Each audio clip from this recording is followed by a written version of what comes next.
Assalamualaikum warahmatullahi wabarakatuh. Saya perwakilan kelompok 4 akan menjelaskan tentang perilaku konsumen.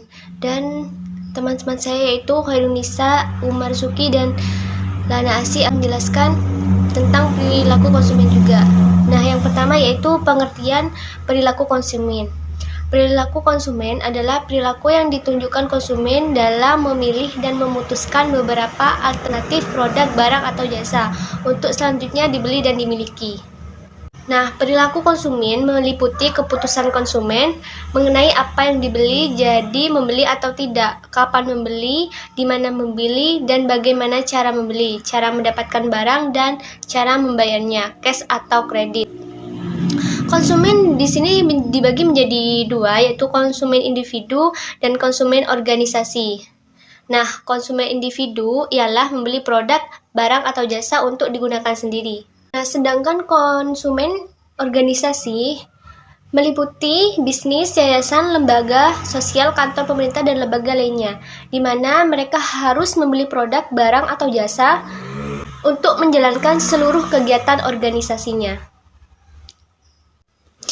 Nah, ada beberapa pendapat tentang definisi perilaku konsumen, yaitu yang pertama, perilaku konsumen merupakan studi tentang bagaimana pembuat keputusan, baik individu, kelompok, ataupun organisasi, membuat keputusan-keputusan pembeli atau melakukan transaksi pembelian suatu produk dan konsumsinya. Ini menurut Prasetyo. Dan yang kedua itu menurut Coulter dan Armstrong 2004 mengatakan perilaku konsumen sebagai perilaku pembeli konsumen akhir baik individu maupun rumah tangga yang membeli produk untuk konsumsi personal. Yang ketiga, perilaku konsumen adalah perilaku melibatkan konsumen dalam mencari membeli, menggunakan, mengevaluasi, serta menghabiskan produk dan jasa yang mereka harapkan atau memuaskan kebutuhan mereka menurut Suwarman 2003. Yang keempat, perilaku konsumen merupakan interaksi dinamis antara afeksi, perasaan, dan kognisi pikiran, perilaku lingkungannya, di mana manusia melakukan kegiatan pertukaran dalam hidup mereka, menurut Setiadi.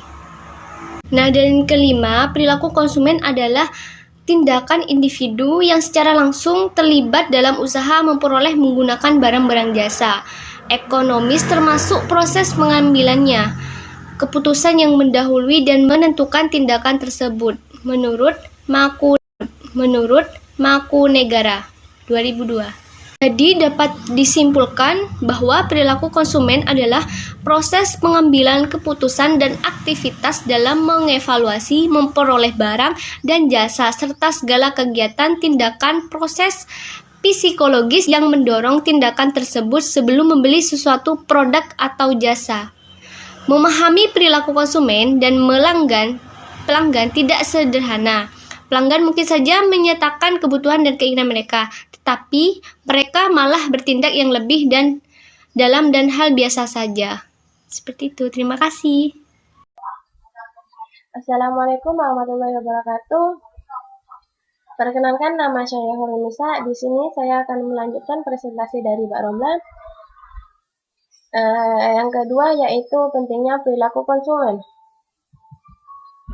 Tujuan kegiatan pemasaran sendiri adalah untuk mempengaruhi konsumen agar bersedia membeli barang atau jasa yang dihasilkan perusahaan pada saat mereka membutuhkan. Menurut Amrullah 2002, studi tentang perilaku konsumen dipelajari karena ada dua alasan utama. Yang pertama yaitu perilaku konsumen penting dalam kehidupan sehari-hari. Kenapa bisa seperti itu? Kalau saja setiap konsumen memiliki perilaku yang konstan, mungkin kajian tentang perilaku konsumen tidak begitu amat penting. Akan tetapi, mengingat konsumen selalu berinteraksi dengan lingkungannya, maka secara otomatis perilaku itu akan berubah-ubah bahkan dalam hitungan hari. Yang kedua yaitu perilaku konsumen sangat penting dalam pengambilan keputusan. Setiap keputusan yang diambil konsumen pasti berdasarkan alasan tertentu, secara langsung maupun tidak langsung. Sedangkan menurut Setiadi 2003, studi tentang konsumen menjadi dasar yang amat penting dalam manajemen pemasaran untuk merancang dan mengembangkan konsep pemasarannya serta menetapkan segmentasi pasar. Dari penjelasan di atas dapat disimpulkan betapa pentingnya pemasaran untuk mempelajari perilaku konsumen, yaitu dengan meletakkan konsumen sebagai titik sentral perhatian pemasaran, sehingga dapat memahami konsumen akan menuntut pemasaran untuk kebijakan pemasaran yang tepat dan efisien. Dengan kata lain, perilaku konsumen bertujuan untuk mengetahui dan memahami berbagai aspek yang ada di konsumen yang akan digunakan dalam penyusunan kebijakan pemasaran yang berhasil. Sekian dari saya. Wassalamualaikum warahmatullahi wabarakatuh. Assalamualaikum warahmatullahi wabarakatuh. Nama saya Lana Asimewandari akan menjelaskan mengenai faktor-faktor yang mempengaruhi perilaku konsumen, di mana ada 4 faktor yang mempengaruhi perilaku konsumen. Yang pertama, ada faktor kebudayaan. Faktor kebudayaan ini terdiri dari budaya, subbudaya, dan kelas sosial. Faktor kebudayaan ini merupakan pengaruh yang paling luas dan paling dalam studi mengenai semua aspek masyarakat, yaitu di dalam bahasa, pengetahuan, hukum, dan adat yang memberikan karakter dan kepribadian khusus bagi masyarakat yang bersangkutan. Kemudian, yang kedua, faktor sosial yang terdiri dari kelompok referensi, keluarga, peran, dan status sosial. Jadi, perilaku konsumen itu dipengaruhi oleh faktor-faktor sosial seperti kelompok referensi, keluarga, peran, dan status sosial. Kemudian yang ketiga ada faktor pribadi yang terdiri dari usia atau umur, tahap daur hidup, jabatan, pekerjaan, kepribadian, dan konsep diri. Jadi, pembeli juga dipengaruhi oleh karakteristik kepribadian tersebut yang telah saya sebut tadi. Dan yang terakhir yaitu faktor psikologi yang terdiri dari motivasi, persepsi, belajar, kepercayaan, dan sikap, di mana motivasi tersebut merupakan kekuatan yang mendorong seseorang dari dalam diri manusia untuk membuat dirinya untuk melakukan sesuatu, atau motivasi itu adalah kondisi yang menggerakkan pegawai agar mampu mencapai tujuan dan motifnya. Dan juga dengan proses belajar dari perilaku seseorang yang timbul dari pengalaman serta dari kepercayaan. Nah, dari itulah yang membangun citra produk dan jasa yang mempengaruhi perilaku konsumen. Terima kasih. Assalamualaikum warahmatullahi wabarakatuh. Saya Umar Suki akan melanjutkan pemaparan dari teman-teman di atas, yaitu ialah pendekatan perilaku konsumen.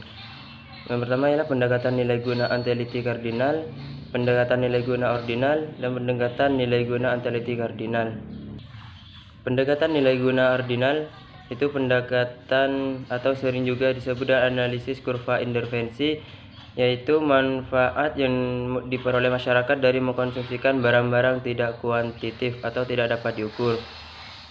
Pendekatan ini muncul karena adanya keterbatasan yang ada pada pendekatan kardinal, meskipun bukan berarti pendekatan kardinal tidak memiliki kelebihan.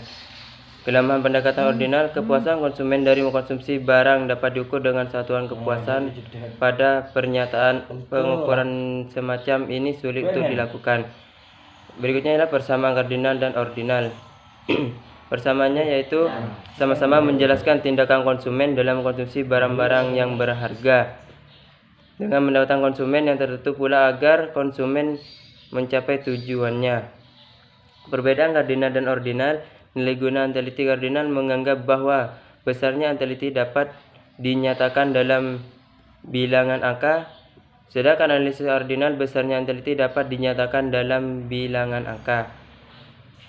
Analisis kardinal menggunakan alat analisis yang dinamakan marginal anteliti atau pendekatan marginal, sedangkan analisis ordinal menggunakan analisis intervensi kurva atau kurva kepuasan sama. Berikutnya ialah konsep elastisitas. Dalam ilmu ekonomi, elastisitas adalah perbandingan perubahan proporsional dari sebuah variabel dengan perubahan variabel lainnya. Dengan kata lain, elastisitas mengukur beberapa besar-besaran kepekaan atau reaksi konsumen terhadap perubahan harga. Elastisitas harga permintaan adalah tingkat perubahan permintaan terhadap barang atau jasa yang diakibatkan perubahan harga barang atau jasa tersebut. Besar atau kecilnya tingkatan perubahan tersebut dapat diukur dengan angka-angka yang disebut koefisien elastisitas. Elastisitas silang menunjukkan hubungan antara jumlah barang yang diminta terhadap perubahan harga barang lainnya yang mempunyai hubungan dengan barang tersebut. Hubungan tersebut dapat bersifat pengganti, dapat pula bersifat pelengkap. Terdapat 3 macam respon perubahan permintaan suatu barang. Yang pertama ialah elastisitas silang positif, yang kedua ialah elastisitas silang negatif, yang ketiga ialah elastisitas silang nol. Elastisitas pendapatan adalah suatu perubahan atau peningkatan penurunan.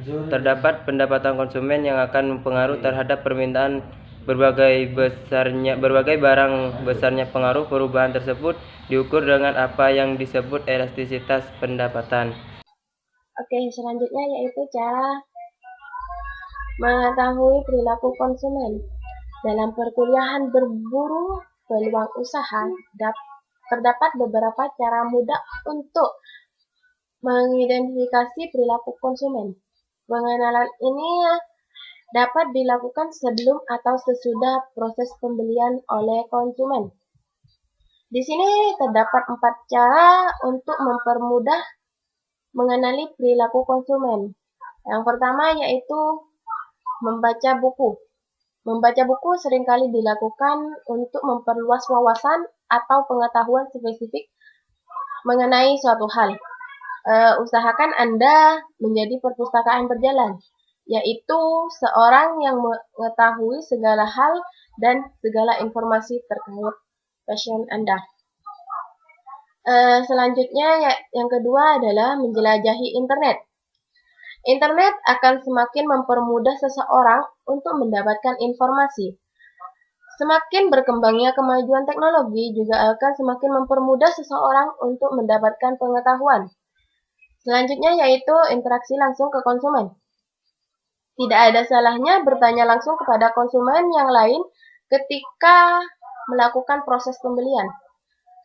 Saling berkonsultasi dan mendapatkan masukan dari pihak lainnya, baik dari penjual maupun pembeli yang lain. Yang keempat yaitu berkomunikasi dan memperkenalkan diri. Perilaku pasar adalah penjual dan pembeli. Maka dari itu, biasanya seseorang yang akan melakukan pembelian akan lebih sering berkomunikasi, bertanya, dan aktif untuk mencari tahu seperti itu. Sekian dari saya, kurang lebihnya mohon maaf. Wassalamualaikum warahmatullahi wabarakatuh.